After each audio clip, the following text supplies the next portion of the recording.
اعوذ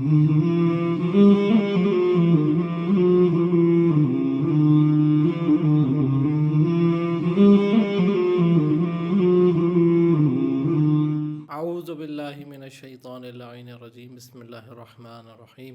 الحمد للہ رب العالمین والصلاة والسلام علی رسول اللہ وآلہ الطیبین الطاہرین المعصومین المظلومین۔ جی ناظرین، بہت شکریہ آج ہمیں پھر جوائن کرنے کا۔ آج ہم 20ویں نشست کے حوالے سے آپ کی خدمت میں حاضر ہیں۔ کتاب مارکۃ الآراء کتاب ہے رہبر معظم آیت اللہ سید علی خامنہئی کی، اور اس کا عنوان ہے قرآن کریم میں اسلامی طرز تفکر کے بنیادی خط و خال۔ ہم اس کے تیسرے سے نبوت کی جو ہے آج 7ویں نشست میں جو ہیں پہنچ چکے ہیں، اور ہم نے اب تک جو بیان کیا ہے کہ نبوت کے مفہوم، بعثت کا مفہوم، بعثت کا نقطہ آغاز، بعثت کے مراحل، اس کا نقطہ آغاز، اور اس کے علاوہ بعثت کے اہداف، بعثت کے مخالف گروہ، اور آج ہم جس موضوع پر جو ہے وہ بیان کرنا چاہ رہے ہیں وہ ہے موضوع بعثت کے نتائج پر، بعثت کے انجام پر اور بعثت کے کامیابی پر۔ اور یہ جب ہم نے سارے مراحل دیکھ لی، اب یہ سوال پیش آ سکتا ہے تاریخ کے ادوار میں دیکھ کر اور انبیاء کے واقعات اور قصص کو سن کر اور پڑھ کر ہم یہ سوچ سکتے ہیں کہ آیا، یہ سوال پیدا ہو سکتا ہے کہ آیا انبیاء کی تحریکیں جس کی ہم نے اتنے خد و خال اور فلسفے اور مقاصد ہم نے بیان کر رکھے ہیں مختلف جگہوں پر اور سن رکھے ہیں، آیا یہ تحریکیں تاریخ میں کامیاب بھی ہوئی ہیں یا نہیں؟ ہم یہ دیکھتے ہیں کہ انبیاء تاریخ میں آئے، شہید ہوئے، رنج و الم سہے، مصیبتیں سہیں، تہمتیں سہیں، اور کچھ عرصہ اس دنیا میں رہے، لوگوں کی ہدایت کی، اور اس کے بعد جو ہے وہ دنیا سے چلے گئے۔ آیا یہ چیز کہ انبیاء جو ہیں کامیاب ہوئے ہیں یا انہوں نے کامیابی حاصل کی ہے، آیا یہ یا وہ کامیاب ہونے کے لیے آئے ہیں یا حق ہمیشہ کامیاب ہوتا ہے، آیا یہ واقعاً بات صحیح بھی ہے یا نہیں؟ آیا تاریخ اس بات کو جو ہے سیکنڈ بھی کرتی ہے، تائید بھی کرتی ہے یا نہیں کرتی؟ اس حوالے سے ہمیں اس مسئلے کو دو نقطہ نگاہ سے جو ہے وہ دیکھنا پڑے گا، ایک مجموعی اور کلی نقطہ نگاہ سے، اور ایک جزئی اور مخصوص نقطہ نگاہ سے۔ کلی اور مجموعی نقطہ نگاہ سے ہم جب دیکھتے ہیں تو سارے انبیاء کو ایک حرکت کا مجموعہ دیکھتے ہیں، ایک ہدف کے کاروان سالار دیکھتے ہیں، ایک ہدف کے جو ہیں ساتھی دیکھتے ہیں، ایک ہدف کے جو ہیں وہ ارکان دیکھتے ہیں، ایک ہدف کی جو ہے وہ سیڑھیاں دیکھتے ہیں ان کو، اور اس میں ہم یہ دیکھتے ہیں کہ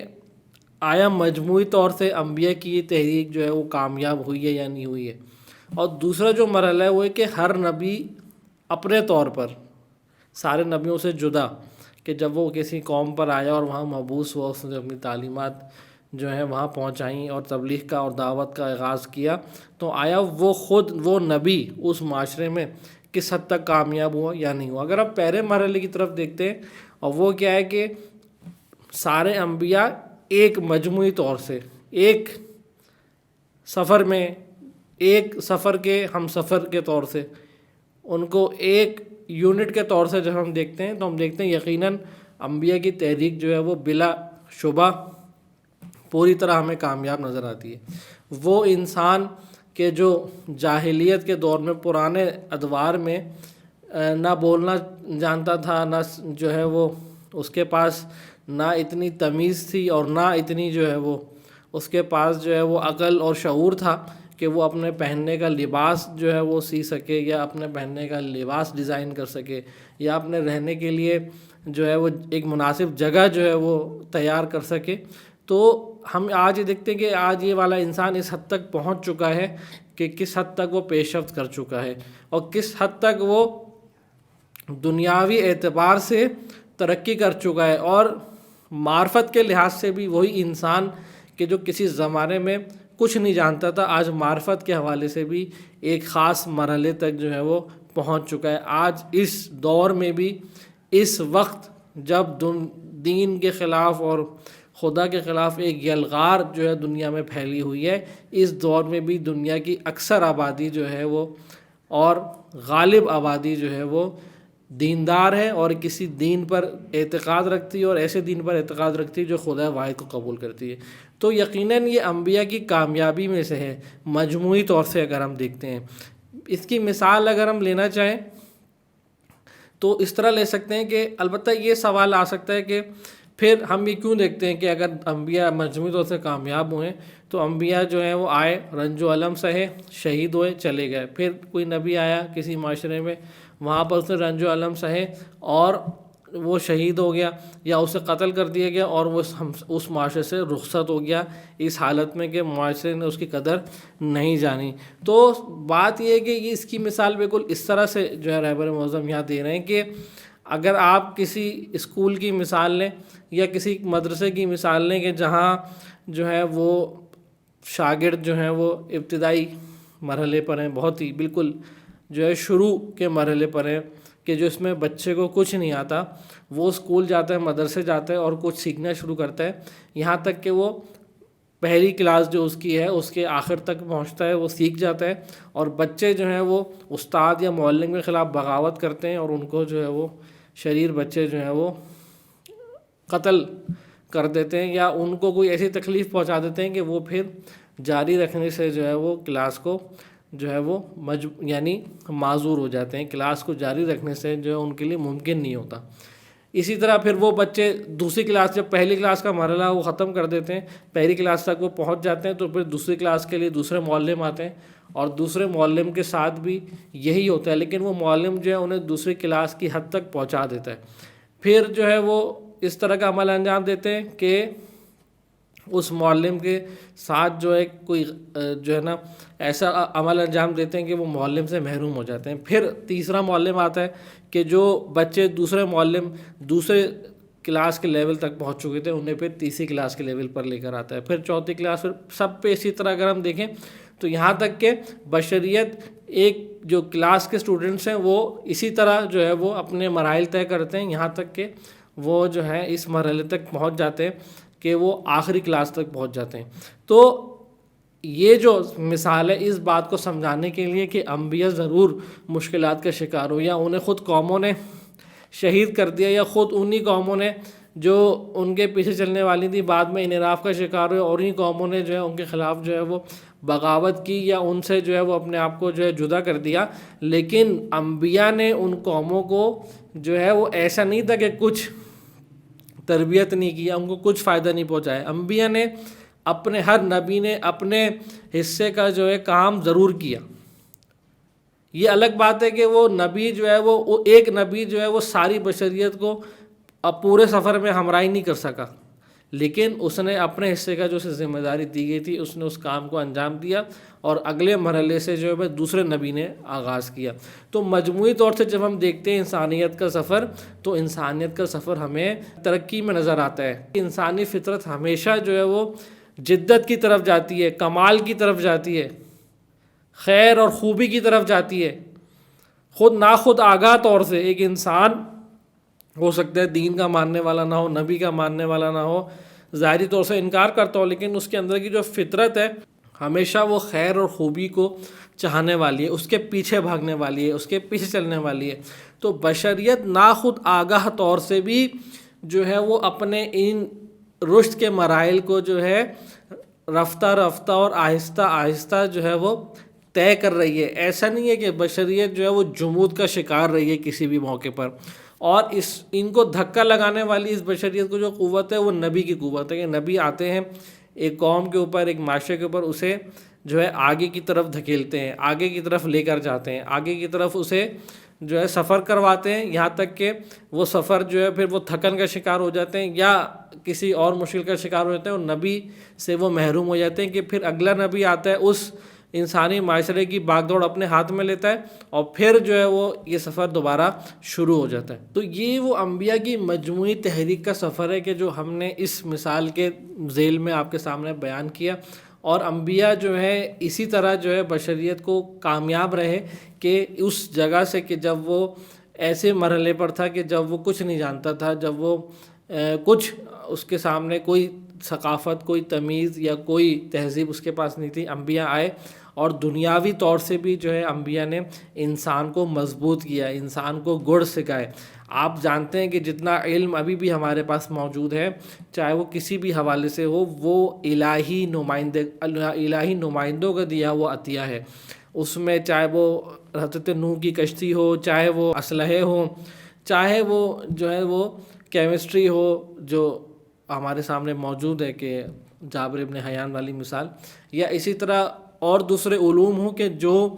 انبیاء الہی نے ہی انسانوں کو جو ہے کسی نہ کسی زمانے میں ٹرانسفر کیے ہیں، اور بعد میں انسان نے جو ہے وہ اس جو ہے وہ انبیاء الہی کے دیے ہوئے علوم کے تحت انسان ان کے اندر اور ترقی اور پیش رفت جو ہے وہ لے کر آئے. ورنہ یہ والا انسان کہاں، وہ انسان کہاں کہ جو ابتدائی ادوار کا انسان تھا، اور یہ والا آج کا انسان کہاں کہ جو آج جو ہے اس ترقی اور اس رشد کے مراحل پر پہنچ چکا ہے. تو آج کی جو بشریت ہے وہ پچھلے ادوار انسانیت بشریت کے جو اولین دور تھے ان دوروں سے زیادہ آمادہ ہے، زیادہ پیش رفتہ ہے، زیادہ عاقل ہے، زیادہ سوچ اور سمجھ اور فکر کرنے کی صلاحیت رکھتی ہے، زیادہ حق کی طلبگار ہے، زیادہ حق کی پیاسی ہے. یہ کیوں ہوا؟ یہ کیسے ہوا؟ یہ خود بخود ہو گیا؟ نہیں، یہ انبیاء کی تحریکوں کا اور انبیاء کے تسلسل کا نتیجہ ہے، انبیاء کی قربانیوں کا نتیجہ ہے، انبیاء کی تبلیغ اور انبیاء کی دعوت کا نتیجہ ہے. انبیاء نے جو طاغوتوں کو انسانیت کے راستوں سے ہٹایا، یہ ان کا نتیجہ ہے. ورنہ اگر وہی طاغوت جن کو انبیاء نے جو ہے وہ آ کر چیلنج نہ کیا ہوتا، للکارا نہ ہوتا اور وہ راستے سے انسانیت کے نہ ہٹایا ہوتا، تو انسانیت ابھی بھی غلام بنی ہوئی ہوتی. ابھی بھی انسانیت جو ہے صرف جو ہے وہ طاغوتوں کی غلامی اور ان کی تیمارداری اور ان کے جو ہے وہ راستے پر لگی ہوتی. انسانیت جو ہے وہ اس مرحلے تک نہ پہنچ پاتی. تو یہی مثال جو بالکل امامت والے مسئلے میں بھی ہمارے پاس انشاءاللہ اس کو جب جو چوتھا حصہ ہے اس کتاب کا ولایت، اس میں جو ہے تفصیل کے ساتھ بحث کریں گے کہ جب ہمارے 11 امام آتے ہیں تو انہوں نے بشریت کو اور اس مسلمانوں کو ایک حد تک پہنچایا، لیکن جیسے ہی 12ویں امام کی جو ہے امام زمانہ علیہ السلام کی جو ہے وہ دور آتا ہے تو دیکھتے ہیں کہ بشریت جو ہے اور مسلمان جو ہے اس حد تک پہنچ چکے ہیں کہ وہ درپے ہو چکے ہیں کہ اپنے آپ کو اس حجت الہی سے محروم کریں، اپنے آپ کو اس حجت الہی سے جو ہے وہ جدا کریں، یا اس حجت الہی کو جو ہے راستے سے نعوذ باللہ ہٹائیں. تو یہاں غیبت کا فیصلہ خداوند متعال کرتا ہے تاکہ اس انسانیت کو جو احساس ہو اور اس انسانیت کو جو قدر و قیمت حاصل ہو جو ہے اس انمول تحفے کی، اس انمول نعمت کی. تو جب تک یہ بشریت جو ہے اس نقطے تک نہیں پہنچے گی، اس نقطے تک آمادہ نہیں ہوگی کہ وہ اس امام کی جو ہے قدر و قیمت کو سمجھ سکے اور اس کی معرفت حاصل کر سکے اور اس سے فیض حاصل کر سکے حضوری طور سے ڈائریکٹ اس کے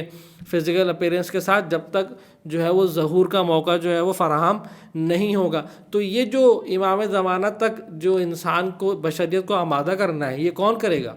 یہ وہی انبیاء کی تعلیمات ہیں، یہ وہی نبیوں کی تعلیمات ہیں، اور نبیوں کی تعلیمات ہیں اور نبیوں کے وارثین کی جو ہے وہ محنتیں ہیں اور ان کی جو ہے وہ جد و جہد ہے. کہ جیسے کل کہا کہ جو لوگ، ضروری نہیں ہے کہ ہر شخص کو بہت علم دین پڑھے جب بھی وہ انبیاء کا وارث بن سکتا ہے. جو شخص توحید کے علم کو اور پرچم کو بلند کرے صحیح طرح اس کے عملی تقاضوں کے مطابق، تو وہ انبیاء کا وارث ہے. تو یہ لوگ ہیں وہ جو انبیاء کی تعلیمات کے ذریعے بشریت کو آمادہ کر رہے ہیں اور اس نقطے تک پہنچائیں گے کہ امام زمانہ علیہ السلام کی جو ہے وہ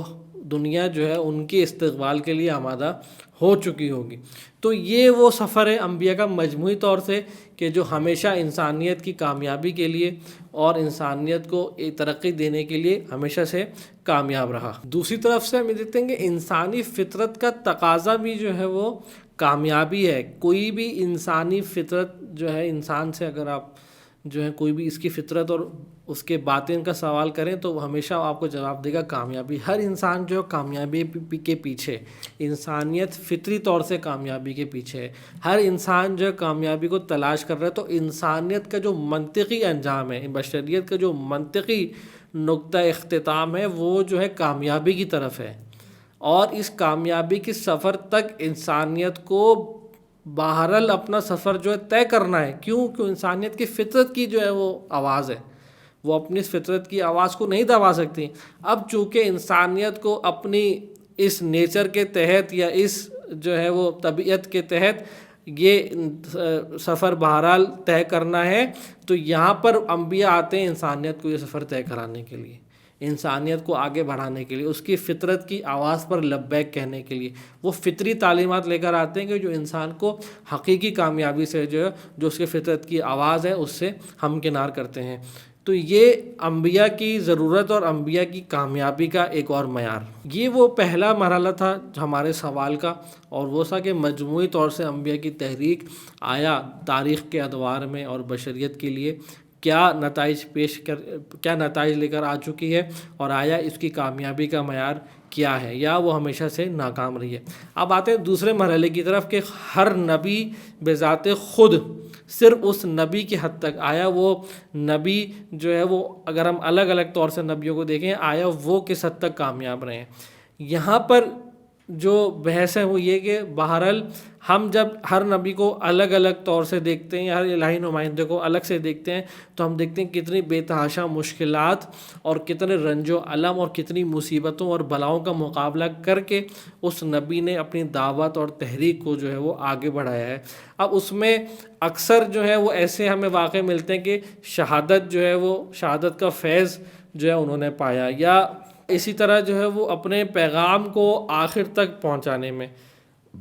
اپنے پیغام کو اس سعادت ابدی تک پہنچانے کے لیے، اس سعادت حقیقی تک پہنچانے کے لیے وہ ناکام رہے۔ بشریت کو ایک حد تک لے کر آئے، لیکن وہ سعادت ابدی جس کی طرف وہ بلاتے تھے اس تک جو ہے پہنچانے میں وہ ناکام رہے۔ اس کو ہم کس طرح دیکھیں؟ بعض لوگ جو ہیں اس کو ان واقعات کو دیکھ کے یا ان چیزوں کو دیکھ کے تاریخ کے یہ فیصلہ کر دیتے ہیں کہ حق کی آواز جو ہے وہ ہمیشہ ناکام ہے، حق کے لیے جد و جہد جو ہے ہمیشہ اس کی قسمت میں جو ہے ناکامی لکھی ہوئی ہے، حق کے لیے آواز اٹھانا جو ہے ہمیشہ جو ہے انسان کے مقدر کو جو ہے وہ اس کے مقدر میں جو ہے وہ شکست لکھی ہوئی ہے۔ اس لیے ہمیں یہ کام جو ہے وہ کرنا نہیں چاہیے، اس لیے ہمیں ان کاموں کی طرف توجہ نہیں دینی چاہیے، کیونکہ یہ ہمیشہ سے جو ہے وہ شکست کھاتے آئی ہیں یہ تحریکیں، اور ہمیشہ سے جو ہے وہ یہ قلت انصار اور قلت اعوان کے جو ہے شکار رہیں، اور اس لیے جو ہے وہ بہتر یہ کہ اپنی زندگی ضائع کرنے سے پہلے، اپنا ٹائم ضائع کرنے کے بجائے اور اپنے قیمتی اوقات ضائع کرنے کے بجائے، اپنی قیمتی عمر ضائع کرنے کے بجائے انسان جو ہے وہ اپنے دوسرے کاموں کی طرف جو ہے توجہ کرے۔ لیکن بات یہ کہ یہ وہی فکر ہے، یہ وہی منطق ہے کہ جو طاغوت اور ان کے اعلی کار چاہتے ہیں کہ معاشروں میں پھیلے، یہ وہی فکر ہے کہ جو استکبار اور استعمار چاہتے ہیں کہ یہ فکر جو ہے آج کی نسلوں میں اور آئندہ کی نسلوں میں باقی رہے، نسل در نسل یہ فکر جو ہے چلتی رہے۔ اور وہ فکر کیا ہے کہ حق کے لیے جو بھی آواز اٹھائی جاتی ہے، حق کے لیے جو بھی عمل انجام دی جاتا ہے، وہ تاریخ کے اندر ہمیشہ شکست کھایا ہے اور آئندہ بھی اسی طرح ہوگا، کیونکہ مشکلات اور جو مصیبتیں اور بلائیں جو آتی ہیں راستے میں، رکاوٹیں جو آتی ہیں، وہ انسانیت کو اس سفر کو کامیاب ہونے نہیں دیتی۔ یہاں پر رہبر معظم اس بات کے حوالے سے ایک مثال دیتے ہیں کہ یہ بات بالکل ویسی ہے کہ جیسے آپ دیکھتے ہیں کہ آج کل جو میڈیا کا دور ہے، ایک میڈیا وار کا دور ہے اور سوشل میڈیا کا دور ہے، تو جو دنیا کی ظاہری طاقتور شخصیتیں ہوتی ہیں، سیاستدان ہوتے ہیں یا کچھ اور لوگ ہوتے ہیں، وہ ہر وقت جب آپ ان کو دیکھیں میڈیا پر تو بلند و بالا دعوے کر رہے ہوتے ہیں. جب آپ ان کو دیکھیں تو فلک شگاف جو ہے وہ ان کی دعوے ہوتے ہیں، اور اتنے بڑے بلند و بالا دعوے ہوتے ہیں کہ بعد میں جب ان کو کھنگالا جاتا ہے تو کھودا پہاڑ اور نکلا چوہا والی مثال جو ہے وہ ہم دیکھتے ہیں. تو یہ چیزیں ہمارے سامنے آیا ہے، یہاں پر نام لینے کی ضرورت نہیں، لیکن دنیا کے جو بڑے لیڈرز ہیں آپ ان کی جو ہے تقریریں اور ان کے بیانات اٹھا کے دیکھ لیں، آپ کو معلوم ہو جائے گا کہ دعوے کس طرح کے ہیں اور جو ہے عمل یا نتائج کس طرح کے ہیں. لیکن ہم بعد میں دیکھتے ہیں کہ یہ جو بلند و بالا دعویٰ کرنے والی شخصیات ہیں یا جو لوگ ہیں، کچھ ہی عرصے بعد وہ ان کے جو ہے وہ ہم دیکھتے ہیں کہ اصلیت سامنے آ جاتی ہے، یا تو ان سے وہی کرسی چھن جاتی ہے، یا جو ہے ان سے جو ہے وہ ان کی شکست معلوم ہو جاتی ہے، ان کی حقیقت معلوم ہو جاتی ہے، ان کے دعوے بدل جاتے ہیں، ان کی باتیں بدل جاتی ہیں، یا جو ہے وہ اپنی بات کو کانٹراڈکٹ کر دیتے ہیں آ کے. یعنی وہی جو انسان ہوتا ہے وہ جو 2 دن پہلے یا 1 دن پہلے یا کچھ ہی گھنٹوں پہلے اتنے بلند و بالا دعوے ہمارے سامنے کر رہا ہوتا ہے اعتماد کے ساتھ، کچھ ہی عرصے بعد دیکھتے ہیں، کچھ ہی دیر بعد دیکھتے ہیں کہ اس کی جگہ تو کوئی اور آدمی آ گیا ہے، یا اس کی جگہ جو ہے کوئی اور اب بات کرنا شروع ہو گیا. تو یہ والی بات جو یہ نظریہ ہے کہ حق کے لیے جو آواز اٹھائے گا یا اقدام کرے گا یا عمل انجام دے گا وہ ہمیشہ شکستہ ہے یا شکست کا اس کا مقدر ہے، کہہ رہے ہیں یہ بات بھی ایسے ہی ہے. یہ بات بھی طاغوت کے انہی نعروں کی طرح ہے کہ جو وہ آئے دن لگاتے رہتے ہیں، اور اگلے دن یا کچھ ہی عرصے بعد ہم دیکھتے ہیں ان کے نعروں کی حقیقت ہمیں معلوم ہو جاتی ہے. تو یہ نعرہ بھی بالکل ویسے ہی ہے. ہم یہ جو ہے وہ خیال کرتے ہیں، یہ طواغیت جو یہ باتیں کرتے ہیں وہ خیال کرتے ہیں کہ یہ ان کا نسخہ ہے. کیا ہم سمجھتے ہیں کہ یہ اسی دور میں جو ہے یہ فکر آئی ہے؟ نہیں، بلکہ تاریخ میں ہمیشہ ایسی رہی ہے. یہاں پر رہبر معظم مثال دیتے ہیں منصور دوانقی کے دور کی، کہ جب منصور دوانقی کے دور میں حضرت عبداللہ محض جو امام حسن علیہ السلام کے پوتوں میں سے تھے، حسن مثنیٰ کے بیٹے تھے عبداللہ ابن محض، ان کے 2 بیٹے محمد ابن عبداللہ اور ابراہیم ابن عبداللہ وہ جو ہیں قیام کرتے ہیں منصور دوانقی کے خلاف، جو عباسی خلیفہ کا دوسرا جو ہے وہ خلیفہ تھا، اس کے خلاف جو قیام کرتے ہیں. اور ان کا قیام جو ہے وہ بہت ہی زور و شور سے ہوتا ہے، اور عنقریب تھا کہ وہ جو ان کا قیام تھا وہ کامیاب ہو جائے، اور لوگ جو ہے وہ لوگ جو ہیں وہ حکومت کو سنبھال لیں، یا اہل بیت علیہ السلام کی حکومت جو ہے واپس آ جائے. اور منصور دوانقی جو ہے پوری طرح جو ہے ان سے خائف تھا کہ عنقریب ہے کہ یہ لوگ ان کا جو ہاتھ جو ہے میرے گرمان تک پہنچ جائے. جب وہ یہ چیز دیکھتا ہے تو اس کے ذہن میں ایک جو ہے وہ ایک سازش کا جو ہے اس کے ذہن میں جو ہے وہ خیال آتا ہے، اور وہ یہ بات پھیلا دیتا ہے کہ میرے پاس ایک ایسا آئینہ ہے، ایک ایسا شیشہ ہے کہ جس میں مجھے سب کچھ نظر آتا ہے، اور اس آئینے میں میں دیکھ لیتا ہوں کہ محمد ابن عبداللہ اور ابراہیم ابن عبداللہ کدھر ہیں، اور جو ہیں وہ کس کے گھر رہ رہے ہیں، کس سے ملاقاتیں کر رہے ہیں، کس کے ساتھ ہیں، تاکہ جو اس بات سے جب جو لوگ ابراہیم اور محمد ابن عبداللہ کے ساتھ تھے وہ لوگ ڈر جائیں. جب یہ بات پھیلتی ہے، جب وہ یہ بات کرتا ہے تو لوگ جو ہیں ان دونوں بھائیوں کا ساتھ آہستہ آہستہ چھوڑ دیتے ہیں، اور ان کا قیام جو ہے شکست کھا جاتا ہے. اسی طرح ہم یہ دیکھتے ہیں کہ منصور دوانقی سے پہلے بھی بہت سارے بادشاہ وغیرہ تاریخ میں یہ نسخہ جو ہے وہ آزما چکے ہیں کہ میرے پاس ایک ایسا جام ہے کہ جس میں مجھے پوری دنیا نظر آتی ہے. تو یہ ساری باتیں جو ہیں یہ بالکل اسی طرح کی باتیں ہیں کہ جو آج کے طواغیت بھی جو ہیں وہ لوگوں کو ڈرانے اور دھمکانے کے لیے انجام دیتے ہیں. تو یہ جو چیزیں ہیں یہ ہمیشہ سے جو ہے وہ انبیاء کی بعثت کے مخالف گروہ کا جو ہے وہ ہتھ کنڈا رہیں گے. تو اسی طرح جو ہے یہ طواغیت چاہتے ہیں، یہ طاغوت چاہتے ہیں کہ یہ چیزیں لوگوں کے ذہنوں میں رسوخ کریں اور وہ حق کی آواز اٹھانے سے مایوس ہو جائیں. لیکن قرآن جو بات کرتا ہے وہ بات بالکل اس بات سے برعکس ہے. قرآن کہتا ہے دنیا میں حق ہے اور باطل ہے، اور باطل جو ہے وہ جانے والا ہے، باطل جو ہے وہ فنا ہونے والا ہے، اور حق وہ ہے کہ جو رہے گا، اور حق وہ چیز ہے کہ جو باقی رہے گی اور ثابت رہے گی. ان الباطل کان زہوقا، باطل ہے کہ جو جانے والا ہے، اور حق ہے کہ جو ثابت رہے گا، حق ہے کہ جو قائم ہوگا اور باطل کو فنا کرے گا. اب یہاں پر جو ہے وہ رہبر اعظم کہتے ہیں کہ ہم یہ دیکھتے ہیں کہ تاریخ بشریت میں انبیاء آئے، حق کی آواز بلند کی، حق کو کسی حد تک جو ہے وہ ارتقا دیا، ایک مقام تک پہنچایا. اس کے بعد جو ہے وہ انبیاء جو ہیں وہ کسی نہ کسی حادثے کی وجہ سے، کسی نہ کسی بے وفائی کی وجہ سے، کسی نہ کسی مشکل کی وجہ سے محروم ہو جاتے ہیں اس حق کو آگے لے جانے سے، اور وہ خواہ نخواہ جو ہے اس دنیا سے رخصت ہو جاتے ہیں اور اپنی قوم سے جو ہے وہ جدا ہو جاتے ہیں، یا قوم کی بے وفائی کی وجہ سے، یا طاغوت کی توسط سے شہادت پانے کی وجہ سے۔ یہاں پر اس لیے رہبر معظم فرماتے ہیں کہ ہم لیکن دیکھتے ہیں کچھ انبیاء جو ہیں وہ کامیاب ہوئے اپنی تحریکوں میں، اور قرآن نے وہ اصول بیان کیے ہیں کہ جب کس وقت جو ہے وہ انبیاء کی تحریک کامیاب ہوئی ہے اور کس وقت انبیاء کی تحریک ناکام رہے گی۔ یہاں پر کہتے ہیں کہ دو شرطیں ہیں، کسی معجزے کی ضرورت نہیں ہے، کسی کرامات کی ضرورت نہیں ہے نبی کے، یا کسی بھی تحریک کامیاب ہونے کے لیے کسی معجزے کرامت کی ضرورت نہیں ہے، بلکہ ایک نسخہ کیمیا قرآن نے ہمیں دیا ہے، اور وہ نسخہ کیمیا کیا ہے؟ وہ دو شرطیں ہیں کہ کسی بھی تحریک میں، کسی بھی حق کے لیے اٹھنے والی آواز میں اگر دو ارکان پائے جاتے ہوں، دو رکن پائے جاتے ہوں، تو وہ تحریک قرآن کی نگاہ میں اور تاریخ کی نگاہ میں ہمیشہ جو ہے وہ کامیاب رہے گی، اور کنفرمڈ ہے، اور یقیناً وہ تحریک جو ہے وہ کامیاب ہوگی، اور اس سے کوئی جو ہے وہ دوسری رائے جو ہے یا اس دوسرا راستہ اس چیز میں، دوسرا امکان جو ہے اس چیز میں موجود نہیں ہے۔ اور وہ دو رکن کیا ہے؟ وہ دو اہم عنصر کیا ہے؟ ایک عنصر ہے ایمان، اور وہ والا ایمان جو ہم نے کچھ عرصے پہلے اسی کتاب میں بحث کیا ہے، وہ ہے ایمان آگاہانہ۔ ایک وہ والا ایمان جو عملی تقاضوں کے ساتھ ہو، کمٹمنٹ کے ساتھ ہو، ٹوٹل کمٹمنٹ کے ساتھ، پورے عزم راسخ کے ساتھ، عزم و ارادے کے ساتھ، سنجیدگی کے ساتھ، اور دوسرا جو عنصر ہے وہ ہے صبر۔ یہ ایمان اور صبر اگر مل جائیں گے کسی بھی تحریک کے ساتھ، کسی بھی حق کی آواز کے ساتھ، تو وہ حق کی آواز ہمیشہ اور قطعی طور سے جو ہے وہ کامیاب رہے گی۔ اس کی شکست جو ہے وہ اس کا شائبہ بھی جو ہے اس حوالے سے نہیں کیا جا سکتا۔ یہ ایمان جیسے ہم نے بات کر دی کہ ایمان وہ والا ایمان ہے کہ جو ہم نے جو بیان کیا ہے وہ ایمان آگاہانہ ہے۔ صبر سے کیا مراد ہے؟ صبر، افسوس کے ساتھ صبر کو بھی ہمارے معاشرے میں جو ہے وہ اس کا چہرہ مسخ کر دیا گیا۔ صبر سے مراد جو ہمارے معاشرے میں لی جاتی ہے بے عملی۔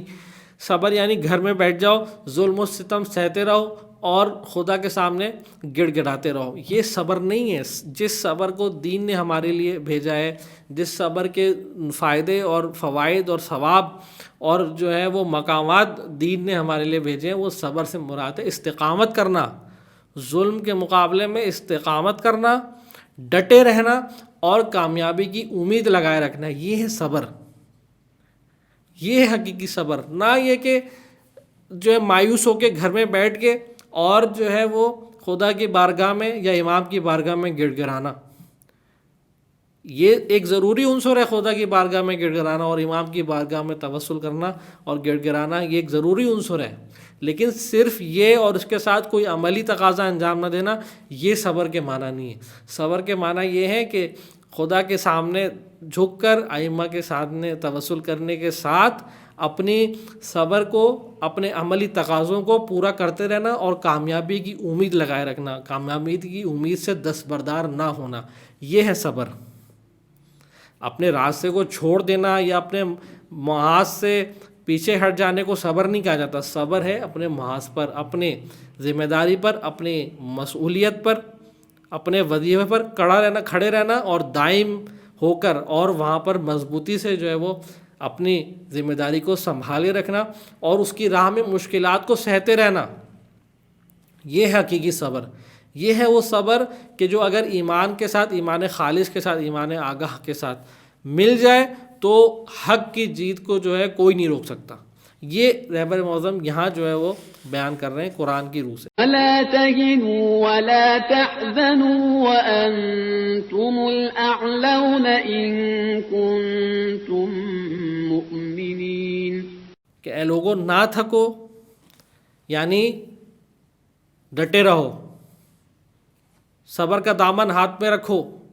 تھکو نہیں، وَلَا تَحْزَنُوا، اور غم نہ کرو، امید کا دامن ہاتھ سے نہ جانے دو، ڈٹے رہو اور امید کا دامن ہاتھ سے نہ جانے دو۔ انتم الاعلون، اگر تم ان دونوں چیزوں کو سنبھالے رکھو گے تو تم برتری پانے والے ہو۔ اور اس کے بعد ان کنتم مومنین، اور اس کے بعد ایمان، صبر اور ایمان۔ صبر اور ایمان اگر کمبائن ہو جائیں گے تو وہ اعلیٰ کی منزل پہ آ جائیں گے مومنین. اور وہ کیا ہے؟ برتری کی منزل ہے، وہ حق کی جیت کی منزل ہے.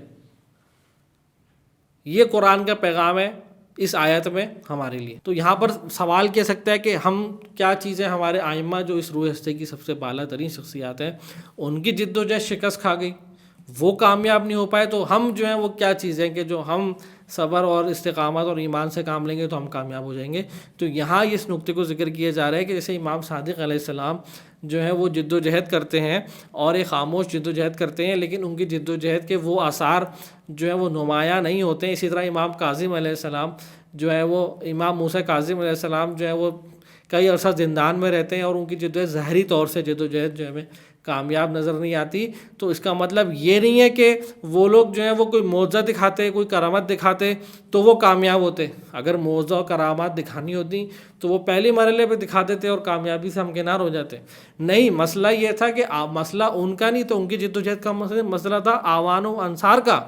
کہ وہ استقامت اور صبر اور استقامت جو ریکوائرڈ ہوتی ہے، جو متقاضی ہوتی ہے، جس کا تقاضا کیا جاتا ہے، اور وہ ایمان صالح کہ جس کی ضرورت ہے، اس کا وہ ناپید ہوتا ہے. اسی لیے جو ائمہ علیہ السلام کی جد و جہد ہے ظاہری طور سے ہمیں کامیاب نظر نہیں آتی، حالانکہ جو ائمہ اطہار کی جو 250 سالہ جد و جہد ہے وہ یقیناً کامیاب ہے، اور وہی معارف ہیں اور وہی جو ہے وہ ان کی جد و جہد کی جو ہے نتیجے کے تو آج ہم پھل کاٹ رہے ہیں اس کا، اور آج ہم ہر جگہ جو اسلام کی کامیابی دیکھ رہے ہیں، اسلام محمدی، اسلام ناب کی، تو وہ انہی کی تعلیمات کا نتیجہ ہے. لیکن خود ہر ائمہ کے دور میں جو ان کی ظاہری شکست کا جو ہے وجہ بنی وہ اعوان و انصار کی استقامت کا نہ ہونا تھا، ان کے اندر صبر اور ایمان خالص کا نہ ہونا تھا. اسی طرح قرآن آگے ایک آیت میں کیا ارشاد کر رہا ہے، آئیے سنتے ہیں اور پھر آپ کی خدمت میں حاضر ہوتے ہیں. وقال الملأ من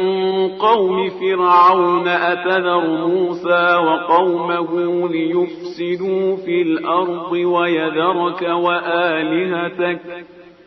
قال سنقتل أبناءهم ونستحيي نساءهم وإنا فوقهم قاهرون.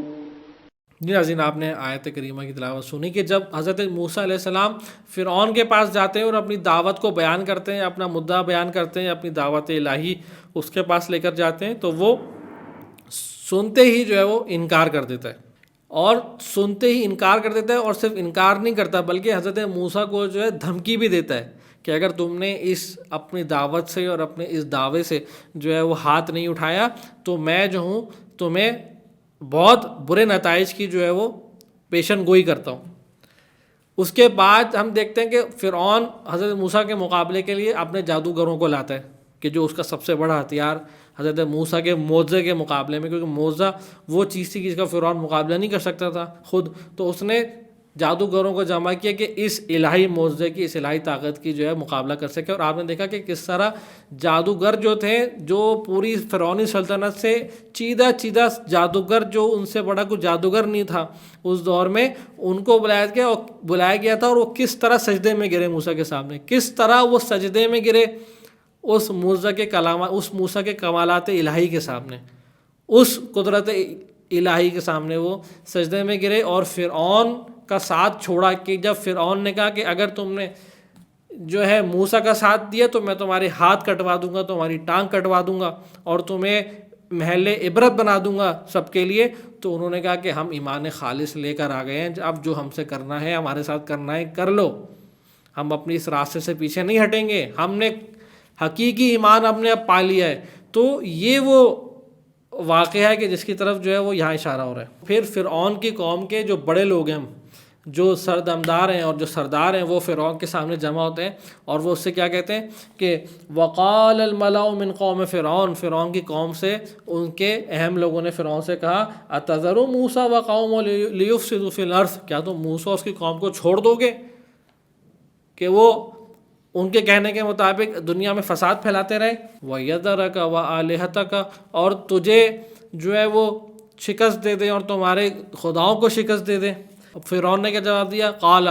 سنقتل ابناءہم، میں بہت جلد جو ہے ان کے جوانوں کو اور ان کے فرزندوں کو اور ان کے بیٹوں کو جو موسیٰ کے ساتھ ہیں ان کے بیٹوں کو قتل کروں گا، وَنَسْتَحْيِي نِسَاءَهُمْ، اور ان کی خواتین کو جو ہے زندہ رکھ کے غلام کنیز بنا لوں گا. کل اس آیت پہ، اس سے ملتی جلتی آیت پہ ہم نے گفتگو کی کہ طاغوت کا پھر سب سے پہلے ہدف جوان کیوں ہوتے ہیں اور خواتین کو وہ کیوں زندہ رکھنا چاہتے ہیں، تاکہ آئندہ آنے والی نسلوں کو خراب کر دیں. اور جوانوں کو اس لیے قتل کرتے ہیں کیونکہ وہ جو ہوتے ہیں اصلی کسی بھی انبیاء کی تحریک کا جو ہے وہ مین عنصر جو ہے وہ ہوتے ہیں. تو یہ وہ مشکلات ہیں کہ جو دیکھتے ہیں کہ انبیاء نے جو ہے وہ صحیح ہیں، اور انبیاء نے جو ہے وہ ان کا مقابلہ کیا. اب آپ دیکھیں کہ کتنی بری دھمکی، کتنی بڑی دھمکی جو ہے حضرت موسیٰ کو دی گئی، اور کتنے بڑی جو ہے وہ ان کے سامنے خطرہ آ گیا کہ ان کے قوم کے جوانوں کو جو ہے قتل کیا جائے گا، اور ان کی خواتین کو جو ہے ان کی قوم کی خواتین کو کنیز بنا لیا جائے گا. یہ کوئی چھوٹا چیلنج نہیں ہے، لیکن حضرت موسیٰ مایوس نہیں ہوتے، صبر کا ہاتھ سے دامن نہیں جو ہے چھوڑتے، اور اپنی استقامت میں لگے رہتے ہیں. رحمہ اللہ ارشاد کر رہے ہیں کہ کچھ متفکرین اور کچھ بڑی شخصیات نے کہا ہے کہ کامیابی کب نصیب ہوتی ہے کہ جب انسان جو ہے اپنے سامنے اپنی حرکت جو ہے اپنے تحرک کا آغاز کرے، اور اس حد تک آغاز کرے کہ وہ اپنے سامنے اپنی شکست دیکھ رہا ہو، پھر بھی وہ اپنی راستے پہ چلتا رہے یہاں تک کہ اسے یقین ہو جائے کہ اسے شکست مل گئی ہے، یا اسے شکست ملنے والی ہے،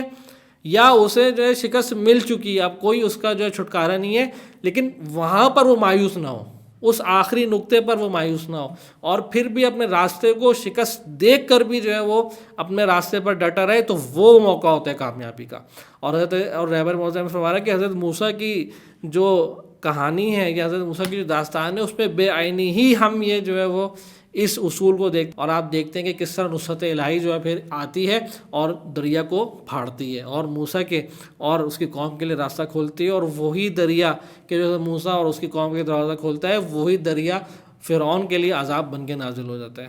تو کیا اصول بتایا جا رہا ہے کہ کامیابی کب نصیب ہوتی ہے، حقیقی کامیابی خدائی نصرت کب نصیب ہوتی ہے، کہ جب انسان اپنے عمل پر ڈٹا رہے، اپنے عمل صالح پر، حق کے راستے پر ڈٹا رہے، کہ یہاں تک کہ اسے شکست نظر آ رہی ہو لیکن پھر بھی وہ اپنی استقامت کو جاری رکھے. اس وقت جو ہے پھر الہی نصرت، یہ وہ امتحان ہوتا ہے خدا کا جو ہر مومنین کے راستے میں، حق والوں کے راستے میں آتا ہے، تاکہ کھڑے اور کھوٹے کا پتہ چل سکے. کہ موسیٰ نے اپنی قوم سے کہا کہ خدا کی نصرت، خدا سے مدد طلب کرو اور خدا سے نصرت طلب کرو. ان الارض للہ، یہ ساری کائنات خدا کے لیے، دنیا خدا کے لیے، کسی اور کا اس پر کوئی اختیار نہیں ہے.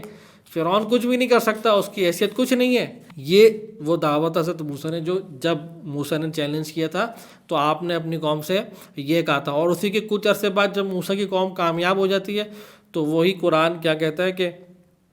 یا قوم ادخلوا الارض المقدسۃ، کہ اے قوم اب داخل ہو جاؤ اس زمین پہ کہ خدا نے تمہارے لیے قرار دیا، خدا نے تمہیں اس زمین کا وارث قرار دیا ہے. یعنی کیا کہ موسیٰ کے جو کچھ عرصے پہلے اپنی قوم کو کہہ رہے تھے کہ استقامت کرو، صبر کا دامن حاصل نہ جانے دو، اب اس قوم سے کہہ رہے ہیں کہ اب تمہیں کامیابی مل چکی ہے، اب آؤ یہ زمین تمہاری ہے، اب اس میں جو ہے وہ الہی حکومت قائم کرو، اپنی مرضی کے مطابق رہو، اور ایک خدا کی جو ہے وہ عبادت کرو، اور اس کی دی ہوئی تعلیمات پر عمل کرو. یعنی وہ نتیجہ، یہ وہ نصرت الہی جو حضرت موسیٰ کے لیے، وہ خدائی وعدہ جو حضرت موسیٰ کے لیے جو ہے وہ محقق اور ان کے سامنے جو ہے وہ آیا. اور رہبر معظم یہ فرما رہے ہیں کہ آج کے دور میں بھی اگر کوئی چاہتا ہے کہ انبیاء کی تعلیمات پر عمل کر کے کامیابی حاصل کرے تو قرآن نے اور انبیاء نے اسی کے لیے یہ اصول سامنے رکھ دیے ہیں. ایمان صالح، ایمان کمیٹڈ، عزم راسخ کے ساتھ ایمان، سنجیدگی کے ساتھ ایمان، اور صبر کا دامن. ان دو اصولوں پر اگر آج بھی امت مسلمہ جو ہے پیرامند ہو جائے اور عمل پیرا ہو جائے تو اسے اس کی کامیابی سے کوئی نہیں روک سکتا. اگر آج مسلم قوتیں، مسلم قومیں ان دو عنصر کو اپنا لیں جو نبوی عنصر ہیں اور نبی کے دیے ہوئے عنصر ہیں، تو ان کی تحریک کو دنیا میں کوئی چیلنج نہیں کر سکتا. یہ وہ سوال ہے کہ جو قرآن نے اور تاریخ نے ان لوگوں کو دیا ہے جو انبیاء علیہ السلام کی تحریکوں کو کامیاب نہیں سمجھتے، یا انبیاء علیہ السلام کی تحریکوں کو بے فائدہ سمجھتے ہیں. یہاں پر کچھ آیت قرآنی کی تلاوت سننے پر آپ کی خدمت میں حاضر ہوتے ہیں. انزل من السماء ماء فسالت أودية بقدرها فاحتمل السيل زبدا رابيا ومما يوقدون عليه في النار ابتغاء حلية أو متاع زبد مثله كذلك يضرب الله الحق والباطل فأما الزبد فيذهب جفاء وأما ما ينفع الناس فيمكث في الأرض كذلك يضرب الله الأمثال. جی ناظرین، یہاں پر حق اور باطل کو قرآن کس طرح ہمارے سامنے پیش کر رہا ہے کہ جس پر ارشاد ہو رہا ہے کہ قل اللہ خالق کل شیء، کہ کہہ دو کہ خدا جو ہے وہ ساری چیزوں کا خالق ہے. خالق کل شیء القہار، اور قدرت مند ہے اور طاقتور ہے. انزل من السماء ماء، اور وہ آسمانوں سے پانی نازل کرنے والا ہے. فسالت اودیۃ بقدرها، اور اس کے پانی کے ذریعے جو ہے پھر جو ہے وہ نہروں میں اور جو ہے دریاؤں میں جو ہے وہ پانی جو ہے وہ جریان پاتا ہے اور بہتا ہے. فاحتمل السیل زبدا رابیا، اور اس کے بعد جب یہ پانی جو ہے وہ بہتا ہے تو اس پانی کی حرکت سے، اس پانی کے جوش سے یا اس پانی کی سرعت سے جو ہے وہ پانی کے اندر جھاگ پیدا ہوتا ہے. فاحتمل السیل زبدا رابیا، اور اس پانی کے بہنے سے جو ہے وہ جھاگ پیدا ہوتا ہے جو پانی کی سطح کے اوپر آ کے بیٹھ جاتا ہے یا اس پر آ کے جو ہے وہ دکھنا شروع ہو جاتا ہے. جب آپ کسی دریا پہ جا کے دیکھتے ہیں یا کسی نہر میں جا کے دیکھتے ہیں تو آپ کو پانی کم اور وہ جھاگیں زیادہ نظر آ رہی ہوتی ہیں. تو اس کی وجہ کیا ہوتی ہے؟ اس کی وجہ وہی ہوتی ہے کہ وہ پانی کی شدت سے وہ جھاگیں بنتی ہیں، لیکن اصل میں دکھتی زیادہ ہیں وہ جھاگیں، لیکن اصل وہ پانی ہوتا ہے. اصل جو اس دریا میں بہہ رہا ہوتا ہے وہ پانی ہوتا ہے، یا اس نہر میں جو اصل چیز بہہ رہی ہوتی ہے پانی ہوتا ہے، وہ جھاگ نہیں ہوتی. جھاگ تو صرف ایک جو ہے وہ اس پانی کے اوپر ابھری ہوئی چھوٹی سی مدت کے لیے ایک جو ہے وہ چیز ہوتی ہے. اس کے بعد قرآن دوبارہ کیا ارشاد کر رہا ہے؟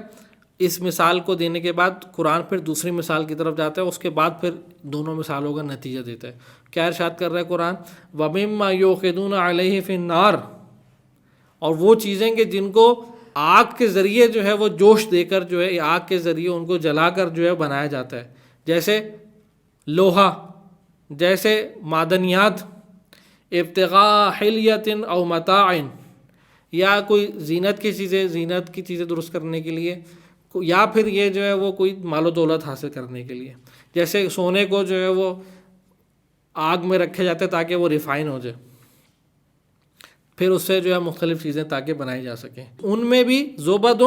مثلہ، اسی طرح کا جھاگ جو دریا کے پانی کے اوپر آ جاتا ہے ان میں بھی اسی طرح کا جھاگ آتا ہے. انہی چیزوں میں بھی ریفائن کرتے وقت جب جلائی جاتی ہیں لوہا یا معدنیات یا سونا وغیرہ، ان میں بھی جو ہے وہ جھاگ پیدا ہوتا ہے. کذالک یضرب اللہ الحق والباطل، اور قرآن کہتے ہیں یہ اس دو مثالوں سے ہم جو ہے حق اور باطل کی مثال تمہیں دے رہے ہیں. قرآن اب حق اور باطل کی تقسیم کیسے کرتا ہے؟ کہتا ہے فَأَمَّا الزَّبَدُ، اور یہ جو جھاگ ہے یہ تم دیکھتے ہو پانی کے اوپر یا ان معدنیات کے اوپر جن کو جلایا جاتا ہے، فَأَمَّا الزَّبَدُ فَيَذْهَبُ جُفًّا، اور یہ جو جھاگ ہے یہ کچھ ہی دیر میں یا کچھ ہی مدت میں بیٹھ جاتی، فنا کی طرف چلی جاتی. اس کی کوئی حقیقت نہیں ہوتی، یہ صرف جو ہے وہ اپنے آپ کو پھولتی ہے اور بعد جو ہے وہ اپنی فنا کی طرف چلی جاتی ہے، اور اس کی کوئی خاص فائدہ نہیں ہوتا. صرف وہ ناخالص چیزیں جو ہے جو ریفائن کرنے کے لیے سونے کو یا پانی کو سفر میں جب پانی بہہ رہا ہوتا ہے تو جو چیزیں اوپر آ جاتی ہیں اس سے وہ جھاگ جو ہے وہ بن جاتی ہے. فَأَمَّا الزَّبَدُ فَيَذْهَبُ جُفَاءً، اور یہ جو جھاگ ہے یہ کچھ ہی عرصے بعد جو ہے فنا کی طرف چلی جاتی ہے، سائڈ پہ ہو جاتی ہے، بیٹھ جاتی ہے. اسی کے بعد وَأَمَّا مَا يَنْفَعُ النَّاسَ فَيَمْكَثُ فِي الْأَرْضِ، اور جو چیز ان لوگوں کو فائدہ پہنچانے والی ہوتی ہے وہ ثابت رہتی ہے، وہ موجود رہتی ہے، وہ کہیں نہیں جاتی، وہ موجود رہتی ہے. تو قرآن اس جھاگ کو جو ہے وہ باطل کہہ رہا ہے اور اس جو حق کو اس چیز سے تعبیر کر رہا ہے کہ جو باقی رہ جاتی ہے. یہ قرآن کی نگاہ میں حق اور باطل جو ہے وہ اس نے اس مثال کے ذریعے میں سمجھا. کذالک یضرب اللہ الامثال، اور خدا جو ہے اس طرح کی مثالیں بیان کرتا ہے. کذالک یضرب اللہ الامثال للذین استجابوا لربہم، ان کے لیے یہ مثال خدا بیان کر رہا ہے کہ ان کے لیے جنہوں نے اپنے رب کی باتوں کو احسن طریقے سے لبیک کہا ہے. استجابوا لربہم الحسنى، جنہوں نے حسین طریقے سے حسن عمل کے ساتھ جو ہے خدا کی بات کو لبیک کہا. اس کے بعد جن لوگوں نے نہیں لبیک کہا، جنہوں نے لبیک نہیں کہا یا وہ طاغوت کے راستے میں رہے، ان کے بارے میں قرآن کیا کہہ رہا ہے والذین لم یستجیبوا لہ، اور جنہوں نے اپنے رب کی طرف لبیک نہیں کہا. لو ان لہم ما فی الارض جميعا، ان کے لیے دنیا کی کوئی بھی پوری مال و دولت بھی جمع ہو جائے، سب کچھ ان کے پاس آ جائے. ومثلہ معہ، اور اس کے ساتھ جو کچھ جو دنیا میں سب کچھ ہے اس کے علاوہ اور سب کچھ بھی اتنا ہی اور کچھ بھی ان کے پاس آ جائے. لفتدوا بہ، وہ جو ہے وہ حاضر ہوں گے قیامت کے دن کہ وہ سب کچھ اپنا لوٹا دے جب خدا کے پاس جائیں گے. اولئک لہم سوء الحساب، ان کے لیے سوء حساب ہے، ان کے لیے جہنم ہے. ومأواہم جہنم، اور ان کے لیے جہنم ہے، اور وہ جہنم سے بچنے کے لیے اپنا سب کچھ دینے کو تیار ہوں گے، بلکہ اس کے علاوہ اور بھی اتنا ہی دینے کو تیار ہوں گے جو ان کے پاس تھا. وبئس المہاد، اور یہ جہنم بہت بری جگہ ہے. قرآن کیا حق اور باطل کی مثال دے رہا ہے کہ حق رہنے والا ہے، حق ہے جو کامیاب ہے، حق ہے جو ثابت قدم ہے. اس لیے مومنین مایوس نہ ہو، انبیاء کی راستے کو فالو کرنے والے لوگ مایوس نہ ہو، بلکہ حق ہے جو ہمیشہ کامیاب ہے. مسلمان یا امت مسلمہ یہ نہ سوچے کہ وہ کامیابی جو ہے وہ شکست جو ان کا مقدر ہے وہ ہمیشہ ذلیل و خوار رہیں گے. نہیں، اگر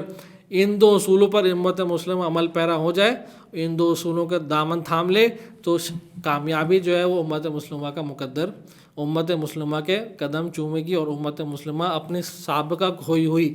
عزت و آبرو کو پوری طرح پالے گی. جی ناظرین، یہ آج کا درس تھا کہ جو ہم نے یہاں پر نبوت کے نتائج کے حوالے سے جو ہے وہ گفتگو کی، اور حق و باطل کے کامیابی اور ناکامی کے معیار پر گفتگو کی. انشاءاللہ اس سلسلے کو آگے بڑھائیں گے. کل آپ کی خدمت میں حاضر ہوں گے. جب تک کے لیے اجازت دیجیے، فیڈ بیک سے آگاہ کرتے رہیے گا. والسلام علیکم ورحمۃ اللہ وبرکاتہ.